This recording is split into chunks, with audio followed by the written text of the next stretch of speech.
我也忘了给她带些好看的衣裳。女孩低头看着塞到自己手里的玩偶，手里的肠子掉到地上都没发现，毛茸茸的质感是她从未感受过的。掐掐小熊的脸，圆润的脸蛋陷进去又快速的膨胀起来。她又伸手摸了摸泰迪熊的头，掌心传来的触感让她欲罢不能。我小心翼翼地问道：“喜欢吗？”“喜欢。”女孩的声音有点兴奋。我也给爸爸带了礼物。说着，她就从地上捡起那根肠子，将其戴在我的脖子上。平时她总喜欢拿着这根肠子追逐那些求生者，那些人只要看见她抡起这根肠子，都会忍不住放肆尖叫。就在这时，一道尖叫声划破夜空，是小雅的声音。小雅本来见这边没了动静，以为我已经被恶灵杀死了，可等她壮着胆子过来，却看见一个小女孩手中拿着根肠子，正朝着我脖子上勒去。而她之所以尖叫，是因为我像是着魔了一样蹲在地上，脸上挂着微笑，任由小女孩将自己勒死。这种感觉太诡异了，血腥和杀戮她早已经习惯，但这种被鬼迷心窍主动让恶灵勒死自己的，她还从未见过。她二话不说拔腿就跑。小女孩听见小雅的尖叫，突然变得兴奋起来。我疑惑地看向身后，却什么都没看到，但是刚刚那个声音好像是小雅。一想到小雅，我立马回过神来，看向身边只穿着一件单薄裙子的女儿。我猛地想到了什么，快速脱下身上的那件白大褂将它裹起来，下次出来别穿这么少了，晚上天凉。小雅一直在寒冷，女儿现在应该也很冷吧。在我脱下白大褂的那一刻，我人类的气息猛地释放出来。小女孩又傻眼了，这竟然是个人类。她捏着肠子的手快速收紧。爸爸，我带给你的礼物，你还喜欢吗？她边说边狞笑着继续收紧。我只觉得呼吸都变得困难，但想到这是女儿第一次给自己戴围巾，下手不知道轻重也正常，有点紧就有点紧吧。我温柔开口，爸爸很喜欢啊。感受着脖子上的力度还在加大，我立马意识到女儿这是生气了。我俯下身子将小女孩抱住，对不起啊，现在才找到你。小女孩感受着我那懊恼又后悔的情绪，手上的动作猛地一顿，她这才猛地发现我身上竟没有一点恐惧。她不怕吗？女孩微微松开自己的手，这让我涨红的面色稍微缓解。果然，女儿虽然怨我，但还是爱我的。以后爸爸再也不会离开你了。空气中弥漫着女孩从未感受过的情绪，这让她不禁有些失神。好，以后团团也不离开爸爸。说完，她就撇过脑袋，心底冷哼一声，肯定是装的。只要这个人类敢透露任何一点恐惧情绪，他就杀了他。正当他想着这些事情的时候，远处又传来一道惊呼，还是刚刚那个女人。他当即冷下脸，但却并不是因为怪女人尖叫，而是因为这片区域是属于他的领地，所以这里的猎物自然也都是属于他的。但现在竟有其他恶灵赶来他的领地狩猎。就在这时，我开口说道：“这是你小雅阿姨的声音，可她为什么叫得这么惨？”小雅阿姨。团团微微一愣，疑惑地看向我，她的眼神让我有些慌张。现在的小孩子也太早熟了吧？她不会以为这是我给她找的新妈妈吧？我忙摆手解释道：“不是你想到那样，小雅阿姨是之前给爸爸治疗的护士，这一次也是她带我来找你的。我除了你妈妈，不会爱上其他人的。”团团又是一愣，捏着玩具熊的手指下意识地用力，她能感受到我此时的情绪，这种情绪就和手上玩具熊的触感一样，是她从未体会过的。接着她又想到刚才的尖叫，肯定是有其他恶灵过来了。她忙脱下身上的外套还给我，你还是把衣服穿上吧，我才不要穿白大褂，我只穿小裙子。我看向自己的手提箱有些愧疚，这一次太匆忙了，都没有为女儿准备小裙子。团团听着远处的尖叫声越来越凄厉，忙催促道：“快点穿上！”恶灵也分强弱，在没有见到那个恶灵之前，他无法确定自己有没有保护我的能力。接着他又傲娇地撇过头，孱弱的人类，我才不是为了保护他，我这是为了自己的猎物做斗争。走了没多久，我就隐约看见小雅身边还有一个人影，而这人竟是小雅的同伴王斌。此时的小雅身体上附着了一层很薄的蛛丝，可不管她怎么挣扎都挣脱不开，而她对面的王斌眼睛里充满了狠辣。赵琪呢？小雅没有回答他的询问，反而第一时间将目光投到了王斌的双腿上。之前赵琪2枪正中他的膝盖位置，按理说王斌是不可能再站起来了，可现在他双腿关节处包裹着无数的蛛丝，将破损的关节强行缠绕固定。察觉到小雅的目光，王斌嗤笑一声道：“想不到我还能站起来，我再问你最后一遍，赵琪在哪里？”小雅这时也反应了过来，忙回答道：“赵琪死了，我们逃走没多久，赵琪就被那个精神病的爸妈弄死了。”看着王斌狐疑的眼神，小雅有些欲哭无泪。如果不是亲眼所见，她也想不到赵琪这种狠人会死得如此戏剧。我说的都是真的，我能带你去找赵琪的尸体，而且你现在得到了恶灵的能力，我肯定不敢骗你。对了，我还知道那个精神病身上有个手链，就是因为这个手链，所以之前那个蜘蛛恶灵才不攻击他的。小雅没有跟他说我身上那件白大褂的事情，因为那白大褂看起来就像是普通的衣服，可那根手链却一看就很特殊，根本就藏不起来。王斌本来是不信小雅的，但他突然回想起当时那个恶灵确实是越过了我，直接跑去抓他的。现在听见小雅说起手链，他猛地来了兴致，那个精神病现在在哪？我想得到他的手链，所以设计让他去找一个恶灵的麻烦。此话一出，王斌瞬间便明白小雅为什么独自躲在这里了。另一边，由于隔得太远，我并没有听见小雅和王斌讲了什么，但团团身为恶灵，小雅两人想要设法算计我的话被他听得明明白白。我牵着团团上前热情地招呼道：“谢谢你啊小雅，多亏了你，我终于找到我女儿了。”两人闻声朝我看来，王斌更是贪婪地看向我手腕的手链，如果他能得到的话，他觉得自己有可能借此逃过蜘蛛恶灵的控制。至于我手边的小孩，他只瞧了一眼就没再多关注。团团自跟着我后，就一点点地改变自己的外貌，现在的他看起来和人类小女孩一般无二。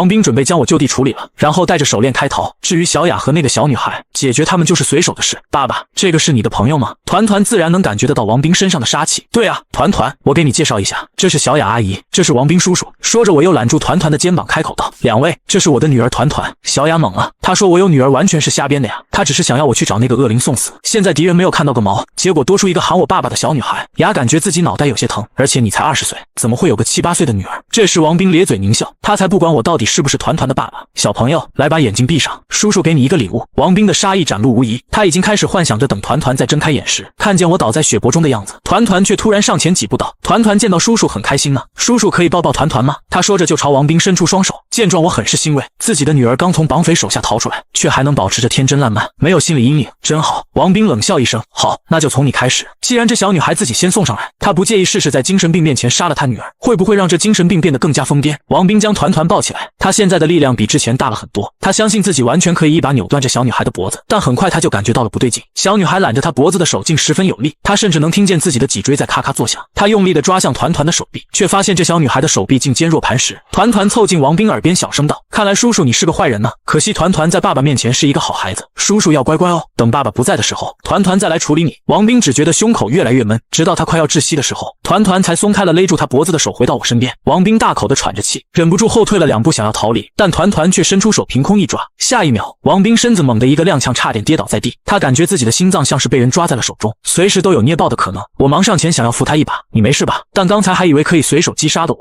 此时在王斌眼中却变得神秘起来。他忙摆手避开我的搀扶，我没事。这时团团开口道，叔叔应该是有心脏病吧？我见过那些有心脏病的，都是这么抽的。王斌想要逃离，但他每后退一步，团团便会使劲凭空一抓，只是片刻的功夫，他干枯黑瘦的脸就变得苍白无比。他看出来了，这小女孩竟是个恶灵，可她此时亲昵地贴在我身边的模样，真的像极了一对真正的父女。他想不明白为什么，难道现在恶灵都喜欢玩角色扮演了？王斌眼睛滴溜溜一阵乱转后，他突然冲着团团招了招手，团团，你想不想换一个爸爸？我听见他这话，脸色瞬间就冷了下来。我好不容易才找到自己女儿，你让她换个爸爸是什么意思？怎么？难道你是我的情敌？你也喜欢我老婆？与此同时，团团猛地朝我看来，他感受到了我从心底升起的怒气，见我一副为他动怒生气的模样，他得意的嘴角不禁微微上扬。我冷声开口道，王斌，我们之后还是分开走吧。是啊，叔叔你还是和我们分开走吧。团团的话让王斌心底一个激灵，结合团团刚刚说的话，恐怕只要王斌一离开，就是他丧命的时候。王斌连忙解释，对不起，我没有其他意思，我就是看团团太可爱了，想要认她当干女儿。我的女儿自然可爱。我听见有人夸团团，心底忍不住的高兴，刚才的怒气也消除了大半。小雅在旁边也附和道，对啊，团团真的很可爱，我也想认她当干女儿呢。团团看向两人的神情不怒不喜，她能感知到这两人说自己可爱的时候，心底却满是恐惧，不像自己的爸爸。自打与爸爸相见，就没从爸爸身上感知到一丝的恐惧，甚至此时听到有人夸自己可爱，爸爸心底也是十足的喜悦和骄傲。心情愉悦的团团也不介意让两人多活一会儿。好啊，那我们就一起走吧，我们一起去找妈妈。团团说这话的时候，心底第一次浮现出忐忑的情绪，他害怕我口中的妈妈在知道自己是恶灵后会心生恐惧，可是他喜欢我，也愿意爱屋及乌，他会努力的做一个乖宝宝的。团团看向小雅开口道，爸爸说你知道我妈妈在哪，对吗？小雅忙惊恐的点了点头，虽然他是骗这个精神病说自己知道他家人在哪，可此时此景他敢说自己不知道吗？他的眼底划过一道狠戾，看来只有执行自己的原计划了，另外找个恶灵，让这个精神病和这个恶灵一起去送死。团团感受着小雅情绪的变化，眼神也是越来越冷，虽然他不能直接读懂人类想法，但他能感知小雅此时的情绪变化。随着头顶圆月渐渐落下，一晚没睡的王斌二人因为精神高度紧绷，竟都没有一点困意。小雅更是仗着身边有团团，时不时的爬到高点去观察方向。副本里面的分布团团太熟悉了，他认出了这是副本出口的方向，所以小雅带着他们朝那边走。他也理解，毕竟所有人类都想逃离，妈妈应该也在朝出口方向去了。但团团不知道的是，人类其实并不知道出口所在的位置，毕竟从来没人能活着通关9号副本。而小雅之所以带着他们朝那个方向走，仅仅是因为她觉得那个地方最危险最要命。随着太阳逐渐升起，跟在后面的王斌却显得很不适应。由于使用蜘蛛恶灵赐予的能力需要消耗自身的血肉，可能因为血肉太过枯萎，阳光洒在身上，他总感觉身上很痛，像是身体正在被阳光腐蚀。但他只是刚刚动了要走的心思，就感觉到一双眼睛盯向自己，抬头就见被我抱在怀里的团团正死死看着他。这一晚上我都没有将团团放下，而且一直在絮絮叨叨的内疚自责，看得王斌十分无语。用我的话来说就是，团团身体也太轻了，抱起来跟没有重量一样，没我在身边的时候一定是吃了不少苦吧？这都是我这个当爹的不称职。而听了我絮叨一晚上的王斌只感觉想笑，什么一点重量都没有。这是恶灵啊，他能有什么重量？他觉得我这些话就是逢场作戏，可偏偏那个恶灵还就吃我这一套。王斌想试试像我一样跟团团说些类似的话，但他还没开口就被团团打断。爸爸，叔叔好像有事情要做，他不想跟我们一起走了。闻言我回头朝王斌看去，果然见他一副难耐的样子，我有些尴尬的开口，行吧，天亮了你肯定有自己的事情要去忙，不好意思啊，麻烦你跟我们走了一路，主要是我女儿怕黑，而且晚上也不安全，谢谢你跟着我们了。之前小雅说团团被绑架了，我后来找到了团团，却没有找到那个绑匪，想来是小雅跟王斌说了这事，王斌才一路随行保护了我们一晚上。我不禁对王斌好感大升，这小子除了一直都在打自己女儿主意外，人还怪好的嘞。不过嘛，我也能理解，自己女儿这么可爱，谁能不喜欢呢？而王斌听了我的话，脸色瞬间变得古怪，还你女儿怕黑，还晚上危险，你说这种话的时候良心不会痛吗？这一晚上他见过最危险的东西，就是我怀里的那个所谓怕黑的女儿。这精神病为了哄恶灵开心，还真是无所不用其极。如果我走了，你一定要将你女儿好好抱好，不要再让她走失了。虽然团团给过他威胁的话，但他还是准备溜了，而且只要我能一直抱着团团，别让她乱跑。王斌觉得自己有机会跑路，我认真开口，你放心，我以后都不会让女儿离开我身边了。那就好，我相信你能做到。王斌说完便转身离开。小雅看着王斌跑路，心里却没有丝毫波动，她已经想明白了，目前跟着我才是最安全的，贸然离开只会死得更快。又行走了十几分钟后，团团突然凑到我耳边低语，爸爸，我有点困，我想要睡一会儿。我拍拍团团的后背，那你快睡吧，我会一直抱着你的。团团闻言，小脑袋朝着我的肩头一趴，闭上了双眼，没有起伏的呼吸，看起来就像是一具尸体。小雅偷偷撇过脸看向团团，终于确认这一次不像之前一样，自己一有小动作，团团那双黑漆漆的眸子就死死地盯着自己。这恶灵简直就像有读心术一样，趁着团团现在没有反应，他拐了个弯继续前进。他准备绕个路拖延一下去目的地的时间，好让他有更多的时间思考怎么活下来。另一边，王斌一路狂奔后躲到一个废弃破楼里，又在周围布置了蛛丝后，他才瘫倒在地上大口呼气。但突然一道冰冷的声音响起，叔叔，你在想什么呢？王斌心中一惊，周围都被他布置了蛛丝进行警戒，只要有人靠近，他就能立马感知到。但这突如其来的声音直接吓得他一激灵，这声音他太熟悉了，他可是被这个声音的主人折磨了一晚上。可是这个小恶魔为什么会出现在这里？不等他想明白，他就感觉自己的心脏被一只手紧紧抓住。在想什么呢，叔叔？在想怎么对付我爸爸吗？他朝着声音处看去，就见团团正飘在他前面不远处。紧接着他突然感觉自己没办法动作，低头一看才发现，无数孩童模样的阴影正如古复剧般攀附上他的身体。他看不清这些孩童的面孔，只能感觉到无数双手在不断拖拽自己的身体。王斌惊恐地喊道，你不能杀我，我是蜘蛛恶灵的奴隶，你不能杀我。团团居高临下地看着倒地不起的王斌，这个世界最不值钱的就是奴隶了，更何况还是一个被榨干了价值的奴隶。对他们这些恶灵来说，人类的血肉并不值钱，只有人类的负面情绪才对他们有价值。而王斌这模样，完全是被榨干了恐惧后才放出来的。王斌又是一声哀嚎，只见他的一只手臂竟被那青黑色的幼童阴影直接掰扯了下来，断臂之处没有鲜血流出来，也看不见森白的骨头，有的只有无数的虫卵。团团笑了，果然没有恶灵会干不留后手的蠢事。王斌自然也看见了那皮肉之下密密麻麻的虫卵，这一刻他绝望了，他释然地躺在地上不再挣扎，任由恶灵撕扯自己的身体。与此同时，随着虫卵暴露在空气中，无数的小蜘蛛破壳而出，而后翻身去啃噬王斌所剩无几的血肉。而此时另一边的我，正撑着不久前找到的一把破旧的遮阳伞为团团遮住灼热的阳光，旁边的小雅正不断擦拭着额角的汗水。她不明白为什么本该是最凉快的清晨，太阳却这么毒辣。她偷偷看了一眼我怀里的团团，她真的很想吐槽，那团团额头上有哪怕一滴汗水吗？而且一个恶灵用得上打伞吗？就在小雅暗自腹诽的时候，她猛地又感受到了那个熟悉的冰冷目光，抬头就看见我怀里的团团正死死地盯着她。她观察了一眼四周后开口问道，爸爸，我们现在这是去哪里？小雅阿姨带我们去找你妈妈呀。她说快到了。团团目光一冷，看向小雅冷笑开口，小雅阿姨，我们是不是走偏了啊？走偏了吗？小雅大惊失色，她只是想绕个弯拖延一下时间，但没想到竟被这个恶灵直接识破了。团团指着一个方向开口，你想去的那个地方不是该朝这边走吗？看着团团指的方向，小雅后背猛地发凉，那里正是她想去的目的地。我惊喜到看向团团，你知道方向吗？对啊，可能是母子之间的心灵感应吧，我感觉妈妈就在那个方向。团团眯眼一笑，看起来天真可爱。小雅尬笑两声，对，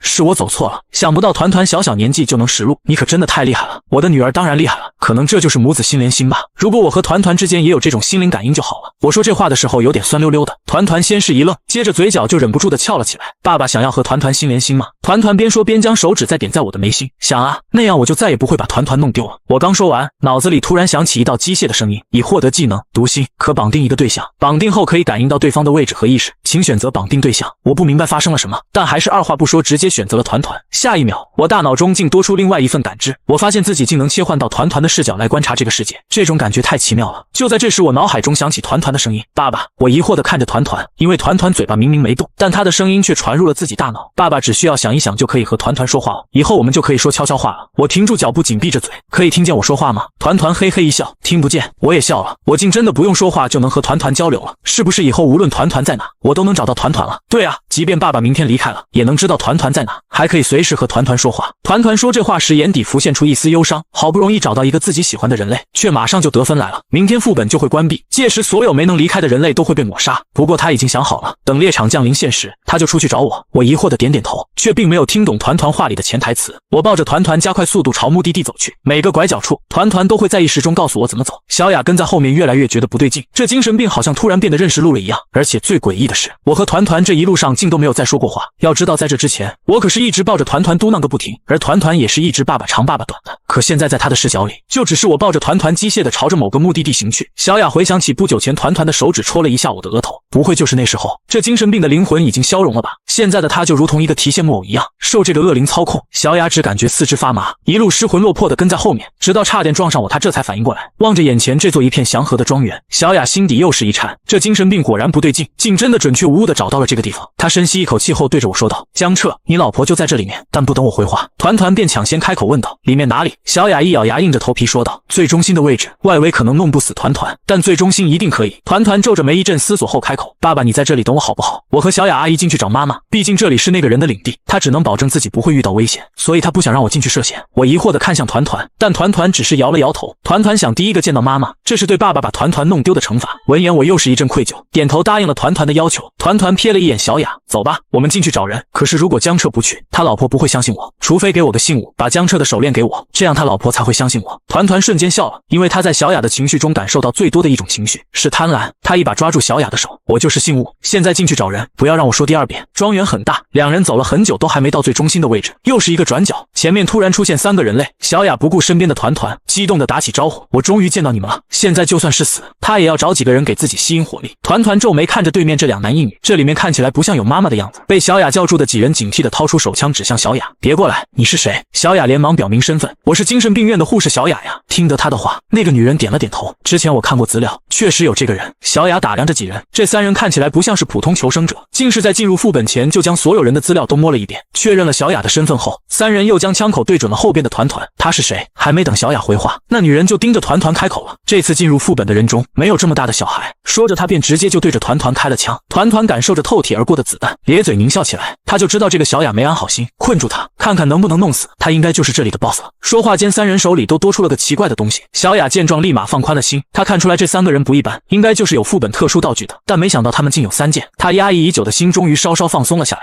正当她想要找个地方躲起来的时候，一发子弹直接击中她的肩膀。小雅一把捂住自己伤口，失神地望着开枪那人：“呵，确实是人类，找个地方躲着吧，等会你还有用。”接着他们又欣喜地看向团团，这个恶灵小小的，看起来并不强。一人舔了舔嘴唇，不出意外的话，他就是看门的恶灵了。说话间，他开始旋动手中8音盒后边的发条。与此同时，一道8音盒的虚影在团团脚下，随着清冷的音乐响起，团团就像是8音盒上的跳舞玩偶，无法动作，无法离开。妈妈呢？团团歪着脑袋看着小雅，眼里已经有了杀气。在发现这3人不认识小雅的时候，他就知道这里面根本就没有妈妈。而在他的感知里，这里除了这3人外，再没有其他人类了。再想到如果我知道这件事后不知会有多失望，他就感觉无比的愤怒。一想到这里，他立马切断了和我的视角联系。小雅此时因为失血过多，面色很是惨白。还妈妈？江彻他一个神经病，有个毛线的老婆，而且你是他女儿吗？你就在这找妈妈？见团团被困住，小雅也不再客气，她心中这股气憋得实在太久了。团团眼底划过一抹果然如此的失望。此时他最庆幸的便是切断了我的视野，不然爸爸一定会很失望很生气吧。你们都该死！团团说完就朝3人冲了过去，但在刚触碰到8音盒边缘时，却被一道无形的屏障给挡住了去路。见他一副撞懵了的样子，那3个人都笑了起来：“放弃吧，我这8音盒困你10分钟还不成问题。”说话的男人声音有些得意，而另一边的我本来正开开心心的看着团团那边的画面，这种感觉很是新鲜。但直到他们遇到一行3人，然后其中那个女人直接朝着团团开了一枪，紧接着团团那边的画面突然消失，这一幕看得我肝胆欲裂。团团，你怎么样了？有没有受伤？我没事，爸爸你好好的待在那，我一会儿就去找你。对面这几个人虽然麻烦，手段也是他没见过的，但想要弄死他根本就不可能。他现在最担心的还是我的安全，虽然我有掩盖人类气息的医生外套，但这里毕竟是那个人的领地。团团别怕，我来救你，这一次我不会再把你丢下了。我说完就朝着团团的方向拔腿狂奔。团团见状立马急了，可无论他怎么劝我回去，我都充耳不闻。团团看着眼前几人，怒火快要将身体点燃，你们真的该死！女人不屑地嗤笑出声，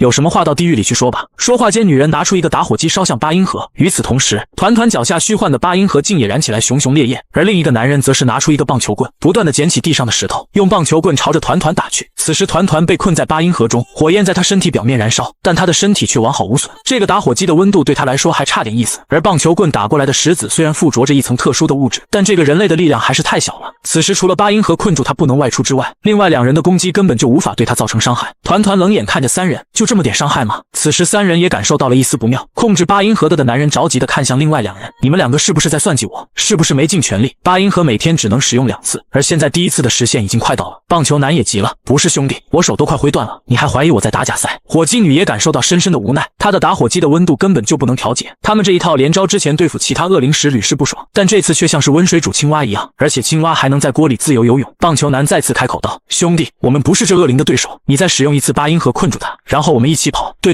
我们回去再从长计议。手持八音盒的男人眼见二人一副脱力的模样，直接再次旋动八音盒的发条，第2次使用了八音盒的能力。临走前，三人看了一眼躲在墙壁后边的小雅，二话不说直接对着小雅的一条腿来了一枪。小雅痛哭一声，她没有想到三人在离开之前还要给她一枪。团团似笑非笑的看着跌坐在地上的小雅，爸爸，团团没事，团团现在很安全，不过他依旧不让我看他视角的画面，他准备先将小雅解决了，他不能让我看见他杀戮的一幕。我此时正跑得上气不接下气，我不信，除非你让我看看你那边的画面，你顺着位置过来就好了。团团真的没事，有事的是小雅阿姨。团团的声音突然变得有些伤心，小雅阿姨为了保护团团死了。我虽然看不见团团这边的画面，但因为团团一直都在跟我聊天，而且状态听起来很好，这让我渐渐放下心来。看来真的是小雅为团团挡了子弹，小雅可是真是个好人呐。我叹了一口气，等爸爸过去后，我们一起把小雅阿姨埋了吧。好呀。团团看着小雅咧嘴一笑，等会我就跟爸爸一起把小雅阿姨埋了，让她入土为安。这话让小雅浑身一个激灵，但她还是拖着自己的伤腿朝外面踉跄的行去，只是她每一步都会在地面留下掩盖不了的鲜血。而此时另一边的我不知道，有个身影正亦步亦趋地跟着我，他手中捧着个水晶球，在那里面可以观测到这片区域里所有的一切，包括我和团团的心灵对话。一个恶灵喊一个人类叫爸爸，还要找妈妈，真是有点意思呢。我此时跑得已经有些喘气，正准备休息一下再继续时，身后突然传来一道疑惑且焦急的声音，老公，是你吗？阿宁终于找到你了。